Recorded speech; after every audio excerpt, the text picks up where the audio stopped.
Your team doesn't trust you, and honestly, you might not even realize it.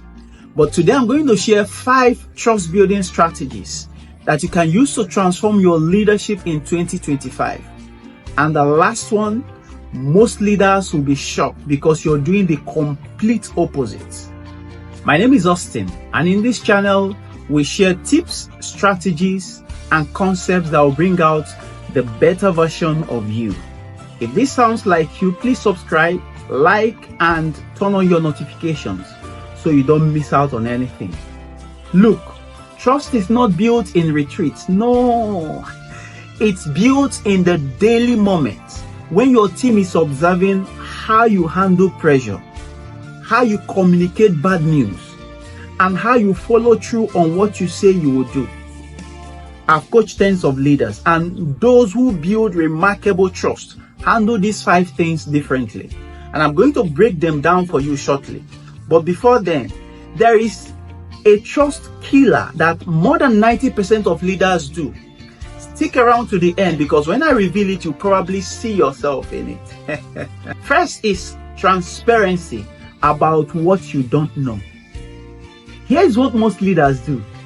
They pretend they have all the answers. They nod along in meetings and pretend they have it all figured out.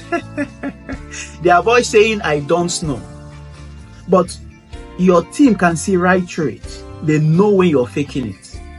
Leaders who build trust, they say things like this: I don't know the answer to that, but here is how we are going to find out.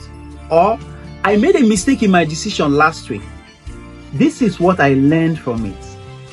Your vulnerability will become their confidence in you. Think about it. Who will you trust more? Someone who never admits their mistakes, or someone who owns their mistakes and shows you how they are growing? 2, consistent micro actions. It's not about the big gestures. No. Trust is not built when you remember their birthday or when you give a year-end speech mentioning them in it. No, that's not it. It's built when you consistently do what you say you will do in those micro moments, those daily actions. You said you will follow up on Friday. Do it on Thursday. You said you will look into their promotion. Give them an update, even if you don't have good news yet. You promise someone a one-on-one. Don't reschedule it, except it's an emergency. Listen, every kept promise is a deposit into their trust account, and every failed commitment is a withdrawal, no matter how small those commitments are. 3, defend them publicly, then develop them privately. This is where most leaders get it wrong. They praise their team in private, then they keep silent when someone is criticizing them publicly. Or they even do worse by throwing them under the bus just to save face with their own boss. Here is what trust building leaders do. When someone criticizes their team publicly, they speak up. They don't keep silent. Sarah's approach to that project was exactly what we needed at this moment, given the constraints we had. When your boss criticizes your team's performance, you take responsibility in public. Then you address the issues with your team in private. Your team needs to know that you will stand for them in rooms where they don't have access. That's when they will go to war for you. You remember the trust killer I mentioned earlier? We are getting close to it. But first, number 4, admit when you are wrong first, not last. Here's what most leaders do.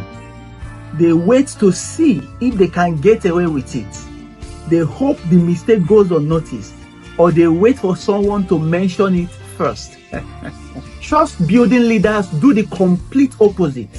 They acknowledge their mistakes openly first before anyone else does. They say something like this: I realize I gave you conflicting directions on the project. That's on me. But here is how we can fix it.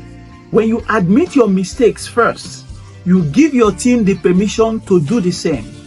And when your team feels safe admitting their mistakes, you catch problems early instead of dealing with disasters later. Here is that trust killer I mentioned earlier. You ask for their opinion, then you ignored it completely. This is the fastest way to destroy trust, and most leaders don't even realize they are doing it. You asked your team, what do you think about this approach? They gave you thoughtful responses, but you went ahead with your original plan anyway. Your team doesn't need you to implement all their advice. No. They just need to see how their opinion is shaping your thinking.